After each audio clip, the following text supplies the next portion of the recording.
Hello everyone, welcome to the Mridu Sachan show. आज के podcast episode का टॉपिक है how to study effectively without distractions.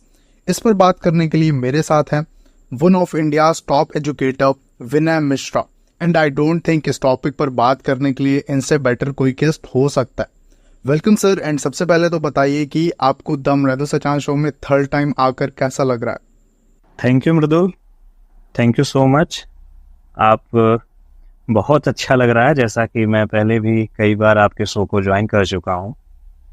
किस तरीके से हम लोगों ने पहले भी कई सारे अपने पॉडकास्ट किए हैं और उम्मीद है ये पॉडकास्ट उससे भी बेहतर होगा, क्योंकि आपके जो पॉडकास्ट का मेथड है पर्सनली मैं उसे बहुत लाइक करता हूँ। क्योंकि कई बार मैं कई सारे शो में जाता हूँ, लेकिन जितनी चीज़ों को क्यूरियसली आप समझने की कोशिश करते हैं या ये कह लिया जाए ऑडियंस तक पहुंचाने की कोशिश करते हैं, वो चीज़ें मुझे बहुत ज़्यादा टच करती हैं। मुझे बहुत अच्छा लग रहा है। चलिए स्टार्ट करते हैं आज का सेशन और इस सेशन को यादगार बनाते हैं। ओके सर, तो आई नो आप बहुत हार्ड वर्किंग हैं और अपने काम के टुवर्ड्स हमेशा डेडिकेटेड रहने वाले पर्सन हैं। तो एज ए स्टूडेंट आपने जो एफर्ट्स करी, पढ़ाई करी, सेक्रीफाइसेस करे, खुद को बनाने की कोशिश करी और आज आप जिस मुकाम पर हैं, तो डू यू थिंक आपके वो नॉन स्टॉप स्टडी आवर्स और सारे एफर्ट्स वर्थ इट थे? डियर, एक बात मैं आपको बताना चाहूँगा, या जो भी ऑडियंस हमें सुन रही है, एक बड़ा क्लियर सा फंडा है लाइफ का। हार्ड वर्किंग तो होना ही पड़ेगा। जीवन के किसी न किसी पड़ाव पर हमें ये एहसास होता है कि जीवन का रंग वाकई में बहुत ही अलग है। जितना हम मान बैठे हैं कि ज़िंदगी बहुत इजी होती है, या अभी जिस तरीके से हम टाइम को बिना परवाह के इधर उधर वेस्ट करते हैं, मैंने कई बार लोगों को पाया है रोड पर खड़े हैं, पड़ोस की बातें कर रहे हैं। कई बार मैं गुजरते हुए देखता हूँ खेल के मैदान में लोग तो हैं, लेकिन खेल नहीं रहा। लोगों का जो बदलता परिवेश है, शायद ये उन्हें एक मानसिक गुलामी की तरफ ले जा रहा है। भाई, जिंदगी आपकी है और आप सोच दूसरों के बारे में रहे हो, वो भी ये सोच रहे हो कि ये ऐसा ऐसा क्यों कर ले रहा है, इसकी ज़िंदगी बेहतर क्यों हो रही है। सोचना था तो कम से कम आप ये सोचते कि आप किस तरीके से अपने समाज के लिए अच्छे, प्रोडक्टिव, एक ईमानदार इंसान बन के बाहर आते। जैसा आपने मुझसे भी जस्ट क्वेश्चन किया कि मैं बहुत हार्ड वर्किंग हूँ। देखिए, कंपैरिजन में हर एक चीज़ की एक लिमिट होती है, वर्क की भी एक लिमिट होती है, और जब हम उस लिमिट को पार करते हैं तब कहीं ना कहीं अपने आप को हार्ड वर्किंग एहसास कर पाते हैं। हर एक चीज़ की लिमिट होती है। इस चीज़ को मैं आपको कुछ एग्जांपल्स के थ्रू समझाना चाहूँगा। मान लीजिए बैग में बहुत ज़्यादा अंधेरा है, there is dark inside the bag, but compare the darkness of the room. In that situation you will get that bag की डार्कनेस उतनी नहीं है जितनी इस रूम की डार्कनेस है।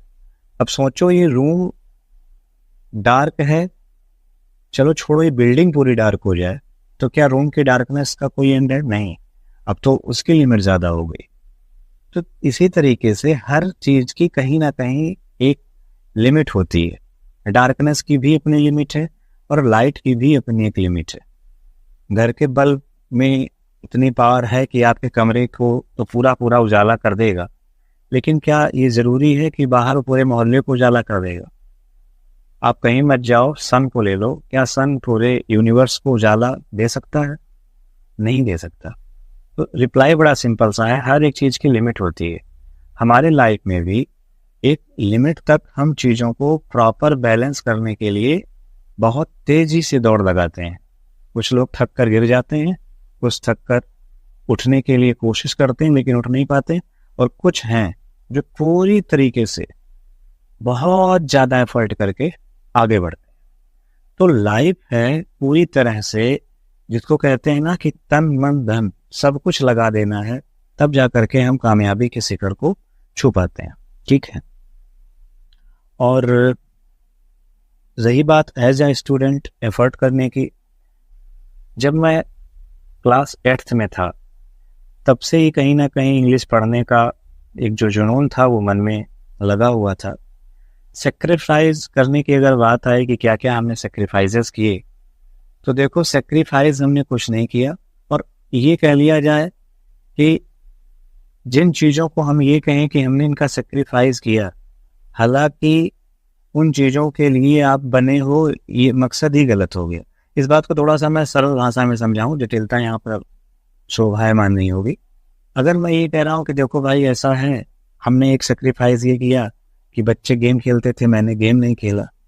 अगर तुम्हारे मन में भी गेम की इम्पोर्टेंस पढ़ाई से ज़्यादा थी तो तुम आदमी ही दो कौड़ी के थे। फिर तो बात ही यही हो गई कि गेम ही खेलना तुम्हारा लक्ष्य था, पढ़ाई से तुम्हारा दूर दूर तक कोई रिश्ता नहीं था। पढ़ाई इतनी इम्पोर्टेंट है। देखो एक बड़ी अच्छी चीज़ मैं आपको बताऊं, और आप इस चीज़ को एग्री करेंगे मृदुल, कि पढ़ाई के साथ साथ कुछ एथिकल वैल्यूज़ का भी होना लाइफ में बहुत ज़रूरी है। पढ़ाई आप केवल किए जा रहे हो, लेकिन आप अगर एथिक्स के बारे में कुछ नहीं जानते, मोरालिटी आपके अंदर जीरो है, ह्यूमनिज्म क्या होता है आपको नहीं पता, सोसाइटी में रहना कैसे है आपको नहीं आता, बोलना कैसे है, बैठना कैसे है, लोग क्या होते हैं, व्यक्तित्व कैसे बनता है, अगर ये सारी चीज़ें आपको नहीं पता है तो आपका जो व्यक्तित्व है, आपकी जो पर्सनालिटी है, वो खोखली है। इस चीज़ को तो एडमिट करना पड़ेगा हर एक आदमी को। और मैं किसी खास मुकाम पर नहीं हूँ, ये सेक्रीफाइस भी नहीं है। हाँ, मुझे याद है जब मैं क्लास 11th में था तो कई बार हमारे, वैसे तो मेरा कोई एक सिंगल कोई ऐसा नहीं जिसको मैं कह सकूँ ये मेरा फ्रेंड है, ऐसे तो हर कोई फ्रेंड है, बट कोई मेरा फ्रेंड नहीं है, मैं अकेला हूँ और बहुत सुकून में हूँ, क्योंकि किताबों के बीच ज़िंदगी बहुत अच्छी होती है। जो लोग किताबों से दूर होते हैं वो दुनिया के गलियों में चक्कर लगाते हैं, बेचारे अपनी ज़िंदगी को बंजर बना लेते हैं और गुलाब के फूल पाने की तलाश में ज़िंदगी बर्बाद कर देते हैं। बड़ा अनोखा सफ़र होता है ज़िंदगी का, कुछ दर्द, कुछ यादें, इन्हीं के साथ यादें, दर्द, यादें, दर्द, कभी सोचना, कभी कुछ करना, कभी उदास बैठना, कभी खिलखिला के हंसना, कभी दोस्तों का साथ, बहुत कुछ चीज़ें समय के साथ पीछे छोड़ता हुआ इंसान आगे बढ़ता है। पढ़ाई का दौर हमारा भी था, स्कूल के साथ साथ पढ़ाई करना, ट्यूशन कोचिंग तो मैं जाता नहीं था। हाँ, 11th 12th में मैं कोचिंग गया था, फिर मैंने घर पे ट्यूटर बड़े पापा से कह के लगवा लिया था। मेरी सफलता में बड़े पापा बड़ी मम्मी का योगदान सबसे ज़्यादा है। मैं आपको बताना चाहूँगा कि किस तरीके से मैं बुक्स पढ़ता था, रात के 1 बजे तक 2 बजे तक पढ़ता था। स्कूल का होमवर्क करने के बाद यूजुअली 11 बजे तक हर बच्चा सो जाता था, या हर बच्चा सो जाता होगा, लेकिन मेरी आदत थी 11 बजे के बाद मैं पढ़ने के बाद फिर मैं बुक्स पढ़ता था। रेमंड मर्फी की ग्रामर में बुक पढ़ता था, PDF निकलवा रखी थी, भैया का फ़ोन लिया, PDF पढ़ रहे हैं, अदरवाइज हार्ड कॉपी मार्केट से ले आए। हमारे यूपी बोर्ड में एक्सीलेंट तो कब की हमने पढ़ के छोड़ रखी थी, ठीक है। कई सारी बुक्स में ले आता था, तो उन बुक्स को पढ़ने में बड़ा मज़ा आता था। कई बार कुछ ऐसी बुक्स होती थी जो एथिकल वैल्यूज से भरी होती थी, तो उन बुक्स को पढ़ना, जैसे कल्याण पत्रिका निकलती है तो कल्याण पत्रिका को पता चला हम गीता प्रेस निकलती है, कहीं मिल गई तो उसको पढ़ रहे हैं। एक बड़ी अच्छी सी थी, छोटी सी बुकलेट थे, हारिए ना हिम्मत, बड़ी अच्छी थी, उसको पढ़ा। ऐसे था। अच्छा, पढ़ने से ये होता था, पढ़ने से कॉन्फिडेंस बूस्ट होता था। कभी स्कूल में कोई बात कहनी हो तो बड़े धड़ल्ले से अपनी बात कहते थे। तो ये सारे एफर्ट्स होते हैं जो आपको एक अच्छा व्यक्तित्व देते हैं, और फिर आप कहीं ना कहीं अच्छा बन जाते हैं। ठीक है, समय की कमी है, ज़्यादा इसको एक्सप्लोर करना ठीक नहीं होगा, फिर कभी करेंगे। हाँ, आपके आगे के क्वेश्चन क्या है, आप उससे पूछें। ऑलराइट सर, सभी स्टूडेंट्स की लाइफ में एक फेज ऐसा आता है जिसमें लगता है कि मैं मेहनत तो बहुत कर रहा हूँ लेकिन रिजल्ट्स नहीं मिल रहे। सामने वाला तो मुझसे कम पढ़ता था लेकिन उसका सिलेक्शन हो गया और मैं 1 नंबर या 2 नंबर से रह गया। तो उस फेज में स्टूडेंट्स खुद को मोटिवेटेड कैसे रख सकता है? बिल्कुल सही बात आप कह रहे हैं कि हर स्टूडेंट की लाइफ में ऐसा होता है, हर व्यक्ति के साथ ऐसा होता है। बहुत कम ऐसे लोग हैं जिन्होंने बस पहले ही बॉल पे 6 दे दिया और फिर लाइफ में हमेशा के लिए इनका सीन बना रहा है। पहली बार में पेपर भरना, पेपर का पास होना, फिर इंटरव्यू में पास होना, फिर सिलेक्शन ले लेना, सब कुछ पहली बार में मिलता गया। दर्द तो उसे होगा ना जो ठोकरों को कई बार चूमता हुआ आगे बढ़ा है। हर पड़ाव पे जिसे ठोकरें मिली, दर्द का एहसास उससे होता है, लेकिन हाँ, मजबूत भी वही होता है। अब इस बात को मैं कुछ एग्जाम्पल से समझाता हूँ, बच्चों को किस तरीके से उसे ऊपर आना चाहिए। सबसे पहले तो मैं आपको बता दूं कि पानी में मछलियां तैरती हैं। बात समझिएगा, बहुत गहरी बात मैं बोल रहा हूँ। पानी में मछलियां तैरती हैं और पेड़ के ऊपर बंदर छलांग लगाते हैं। अगर बंदर से कहा जाए तुम तैरो और मछलियों से कहा जाए चलो तुम छलांग लगाओ, तो हमें हमेशा यही लगेगा कि दोनों के पास कोई स्किल नहीं है, दोनों बिल्कुल जीरो है, इनके पास कोई टैलेंट नहीं है, ना ये तैरना जानते हैं ना ये छलांग लगाना जानते हैं। हकीकत ये है, जो परीक्षा मछली को देनी थी वो परीक्षा दे रहा है बंदर, और जो परीक्षा बंदर को देनी थी वो परीक्षा दे रही मछली। कई बार बच्चों के साथ ऐसी परिस्थिति बनती है कि वो जिस चीज़ के लिए फिट नहीं है, समाज के प्रेशर से या दोस्तों के साथ की वजह से या सही गाइडेंस ना मिलने की वजह से वो उस काम को चुन लेते हैं। एक्चुअली इसके लिए शायद वो बने ही नहीं है। फॉर एग्जाम्पल, मैंने 12th पास आउट के बाद जो चीज़ फेस करी, सभी लोग मुझे ज़बरदस्ती फोर्स कर रहे हैं कि आप डिफेंस में चले जाओ। अच्छा, हमारा मन नहीं है, लेकिन घर वालों का प्रेशर, चले जाओ। बगल के अंकल जी आए और वो आकर के कह रहे हैं कि देखो बेटा ऐसा है, IIT करो, उसका स्कोप बड़ा अच्छा है। घर वाले कह रहे हैं बहुत पढ़े लिखे, इनकी बात मानो। मैंने 2-3 क्वेश्चन उनसे पूछे और इसी बात पर बात बढ़ती चली गई। मैंने कहा IIT में लास्ट टाइम क्या कितने परसेंटाइल पे कौन कौन से कॉलेजेस मिले, किस सब्जेक्ट में कौन कौन से चैप्टर्स के वेटेज ज़्यादा है। बोले बेबी ये सब पता कर लेना। हमने कहा अच्छा। हमने कहा बता दीजिए कितने IITs हैं, कहाँ पे कितने मार्क्स पे सिलेक्शन हो रहे हैं, कितने परसेंटाइल पर, कितने लोगों ने फॉर्म फिल किया था, कितने फेल हुए, कितने पास हुए। उन्हें कुछ नहीं पता, उन्हें बस IIT पता है कि IIT करने से जॉब मिलती है। तो ऐसे लोग भी सलाहकार बन जाते हैं। तो ये जो सलाहकार मंडली है, इससे थोड़ा सा दूरी बनाने की ज़रूरत है। काम करने में हम बहुत ज़्यादा असहज तब महसूस करते हैं जब हमने काम का चुनाव ही गलत कर लिया हो। मान लो एक आदमी है जिसे गाना गाना बहुत अच्छा लगता है, उसे आपने टास्क दे दिया कि भैया तुम यहाँ चुपचाप बैठ के लोगों के ऊपर निगरानी करो, तुम्हारी ये ड्यूटी है। और एक आदमी है जो चुपचाप एकदम इंट्रोवर्ट है, अकेला रहना चाहता है, उसको आपने दे दिया कि आपको एंकरिंग करनी है। आप यही पाएंगे कि दोनों अपना काम सही से नहीं कर पाएंगे, क्योंकि उनका मन ही नहीं लगेगा उस काम में। और वो बात बात पे एक अपना टारगेट फिक्स करेंगे कि हम यहाँ तक तो अच्छा करेंगे, और वहाँ तक वो नहीं कर पाएंगे तो डिमोटिवेट हो जाएंगे। तो आज तो 90% यूथ इसी बात से परेशान है। रही बात जो 1 नंबर से रह गए, 2 नंबर से रह गए, देखो भैया, एक जॉब आपकी ज़िंदगी डिसाइड नहीं करती कि आप ज़िंदगी में कैसे जी रहे हो, ठीक है। बड़े सिंपल से फंडे हैं। आपने सच में अगर ऑनेस्टली मेहनत करी है पढ़ाई में, तो मेरी एक बात कहीं लिख लीजिएगा, पढ़ाई का उद्देश्य केवल जॉब पाना नहीं है, एक सफल व्यक्तित्व का निर्माण करना शिक्षा का उद्देश्य है। ये हमेशा ध्यान रखिएगा। पढ़ाई आप अच्छे से करिए, 1-2 नंबर से जो आपको लग रहा है कि चीज़ें रुकावट बन रही हैं, कुछ रुकावट नहीं बने। और स्टूडेंट अपने आप को बहुत अच्छी तरीके से मोटिवेट कर सकता है। अच्छी बुक्स पढ़िए, अच्छे लोगों की कंपनी में रखिए। जो चीज़ें आपको नेगेटिविटी दें, उन चीज़ों को सबसे पहले दूर करिए।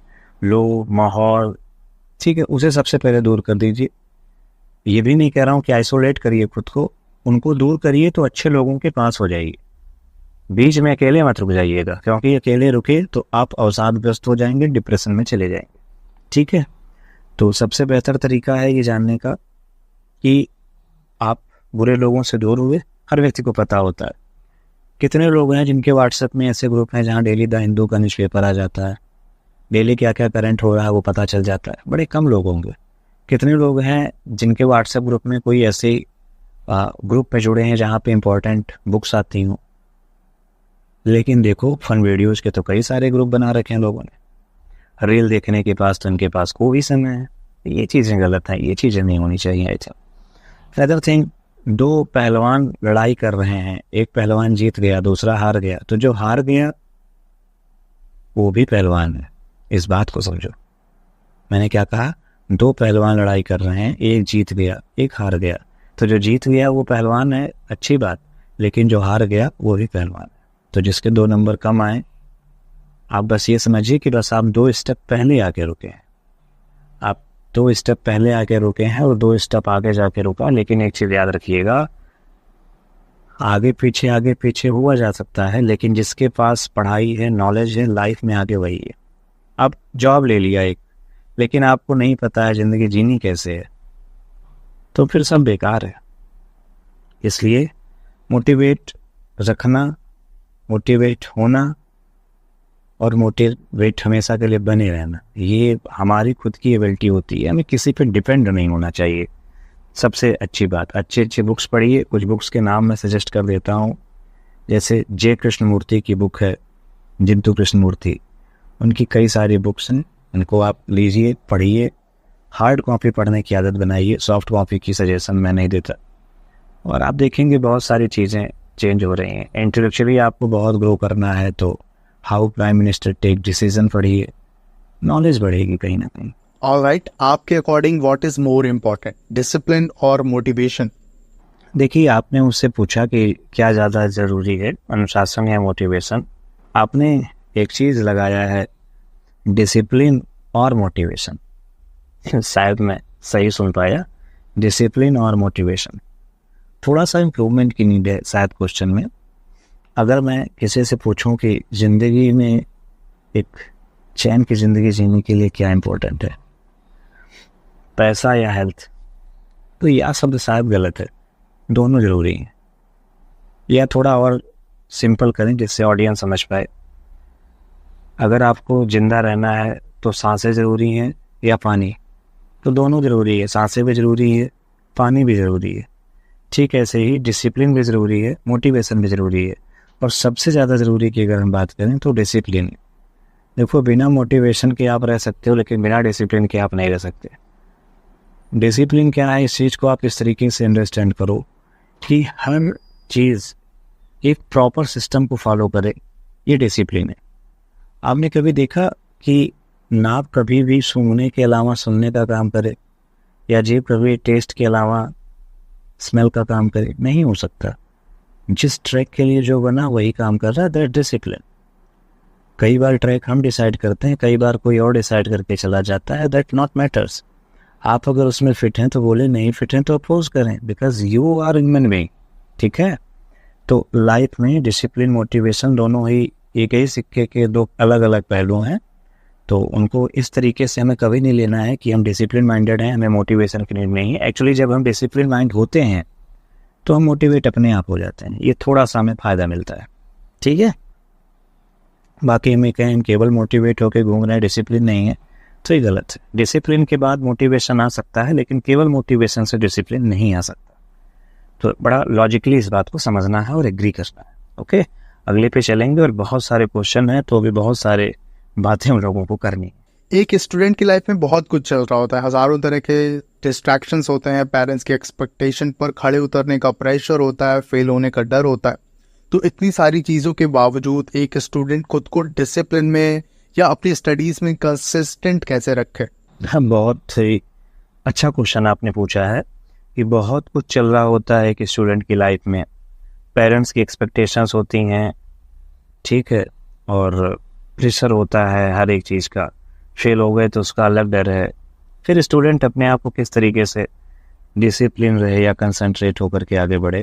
तो देखो, बात मैं आपको बताऊं, मैं ये नहीं कह रहा हूँ कि एक्सपेक्टेशंस गलत होती हैं, मैं ये कह रहा हूँ कि पेरेंट्स की एक्सपेक्टेशन हो या फ्रेंड की एक्सपेक्टेशन हो या सोसाइटी की एक्सपेक्टेशन हो, जो व्यक्ति सबके अकॉर्डिंग ढलना चाहेगा वो आने वाला अपना कल बर्बाद कर लेगा। पेरेंट्स चाहते हैं आप डॉक्टर बनो, और आपकी पढ़ाई ये कहती है कि नहीं, इससे मैं इंजीनियर बनूंगा। तो ज़रूरी है कि अपनी एक्सपेक्टेशंस, अच्छा एक्सपेक्टेशंस आप जानोगे कैसे आपकी क्या हैं? सबसे पहले आपको अपनी क्षमताओं के ऊपर काम करना पड़ेगा, अपनी एबिलिटीज़ के ऊपर काम करना पड़ेगा। आपके अंदर वो क्षमताएं हैं, आपके अंदर वो फायर है, बड़ी अच्छी बात है। अब आप जब समझ गए कि हमारे लिए ये पर्टिकुलर फील्ड, ए फील्ड हमारे लिए बड़ी अच्छी है और पेरेंट्स हमारे बी फील्ड के लिए हमें सजेस्ट कर रहे हैं, तो पेरेंट्स से अपनी बात को कन्विंस करिए कि उन्हें बताइए, समझाइए कि मैं बी फील्ड के लिए कंफर्टेबल नहीं हूँ। आप मुझे कह रहे हो कि बेटा तुम इंजीनियर बनो, मैं इंजीनियर नहीं बन सकता क्योंकि मेरी मैथ फिजिक्स सब बेकार है। हाँ, मैं हिस्ट्री का प्रोफेसर बन सकता हूँ, मेरे अंदर लर्निंग एबिलिटी बड़ी तेज है, या मैं इससे कुछ अलग कर सकता हूँ, मैं सिविल में जा सकता हूँ। ये सारी बात है, आप बताइए, तो ज़रूर आपकी बात को समझेंगे। ऐसा नहीं है पेरेंट्स समझने को तैयार नहीं है। पेरेंट्स बातों को इसलिए नहीं समझते कि बच्चे धोखा बहुत देते हैं। धोखा का मतलब, क्लास 5th में बच्चे ने पूछा गया, आप पढ़ रहे हो बच्चे? बहुत अच्छा पढ़ रहा हूँ पापा, इस बार रैंक लाऊंगा। लेकिन रैंक आई नहीं, आगे बढ़े, 8th में भी नहीं आई, 10th में भी नहीं है। मैं नहीं कह रहा हूँ रैंक मैटर करती है, पढ़ाई जितनी करनी थी बच्चे ने कभी पढ़ाई की ही नहीं और वो झूठ बोलता रहा। तो ये जो झूठ बोलते हैं, यही पेरेंट्स के एक्सपेक्टेशंस पर नहीं खरे उतर पाते, क्योंकि इन्हीं से एक्सपेक्टेशन बहुत ज़्यादा पेरेंट्स करते हैं।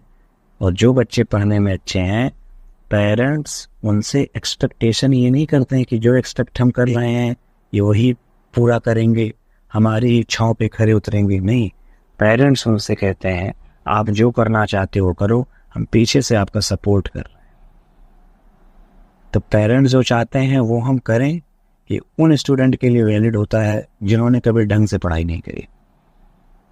मैं इस बात के लिए 100% लिख के दे सकता हूँ। लेकिन इसने बहुत अच्छी पढ़ाई करी, पढ़ने में बहुत अच्छा रहा, तो पेरेंट्स को पीछे हो जाता है। वो शायद इस चीज़ को समझ लेता है कि बच्चा जिम्मेदार है, इसने समझ लिया है जीवन के रंग कैसे हैं, ये जान चुका है पढ़ाई का वजूद कितना है। वो पीछे फिर आ जाता है सपोर्ट में और कहता है ठीक है तुम आगे चलो, तुम्हें जहाँ जैसी नीड होगी। मैंने लोगों को देखा है खेत बेचते हुए बच्चों को पढ़ाने के लिए। तो एक्सपेक्टेशन वाला कॉन्सेप्ट तो जो था वो मैंने बड़ा क्लियर आपको बताया। और डिसिप्लिन अपनी स्टडीज़ में कंसिस्टेंट किस तरीके रहा जाए, कंसिस्टेंसी कैसे मेंटेन करी जाए। देखो बहुत सारी चीज़ें आएंगी, वल्गैरिटी से इसमें बहुत ज़्यादा होती है, ठीक है, क्योंकि हार्मोनल चेंज बहुत ज़्यादा हो रहे होते हैं। सबसे बड़ी चीज़ जानते हो क्या है? Purity of thought and ambience. आपके अगर विचार बड़े अच्छे हैं और माहौल बहुत सुंदर है, तो दुनिया कुछ भी चाह ले, आपसे गलत नहीं करवा सकती। माहौल बहुत अच्छा है, पता चला बैठे हो आप मंदिर में, लेकिन विचार में गंदी नीयत चल रही है, अब सोच ही बटुआ मारने की हो, तो मंदिर हो या मधुशाला, छोरी तो लाजमी है। अब पता चला विचार आपके बड़े अच्छे हैं लेकिन माहौल गलत मिल गया, तो धीरे धीरे गलत माहौल की वजह से अच्छे विचार भी गंदे हो जाएंगे, ठीक है। तो दोनों चीज़ें ज़रूरी हैं, अच्छा विचार भी हो, अच्छा माहौल भी हो, तभी जा कर के आप सारी चीज़ों को प्रॉपर कर पाएंगे, कंसिस्टेंसी भी मेंटेन कर पाएंगे, डिसिप्लिन भी मेंटेन कर पाएंगे और कभी भी डिप्रेस नहीं होंगे। ऑलराइट, एक और चीज़ हमेशा स्टूडेंट्स के माइंड में आती है कि दिन में पढ़ें या रात में पढ़ें, तो वो कौन सा टाइम होता है जिस टाइम मैक्सिमम प्रोडक्टिविटी होती है? बच्चों को किस टाइम पढ़ना चाहिए ये भी बता दीजिए।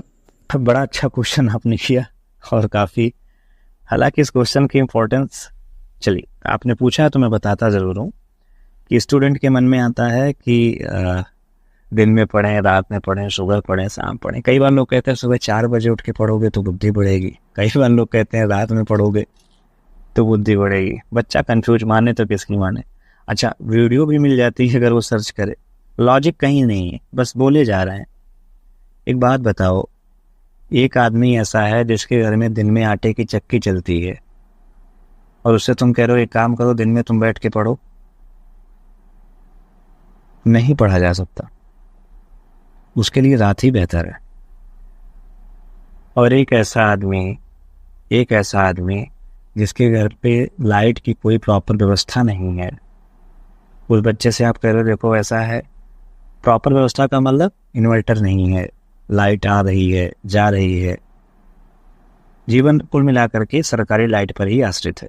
आप इस बात को ऐसे समझो, बहुत सारे घर ऐसे होंगे, बहुत सारे सुनने वाले लोग के जानने वाले भी ऐसे लोग होंगे जिनके घर में इन्वर्टर नहीं है, ठीक है। अब लाइट गई, पढ़ाई डिस्टर्ब होगी या नहीं होगी? तो उनके लिए दिन बेहतर है।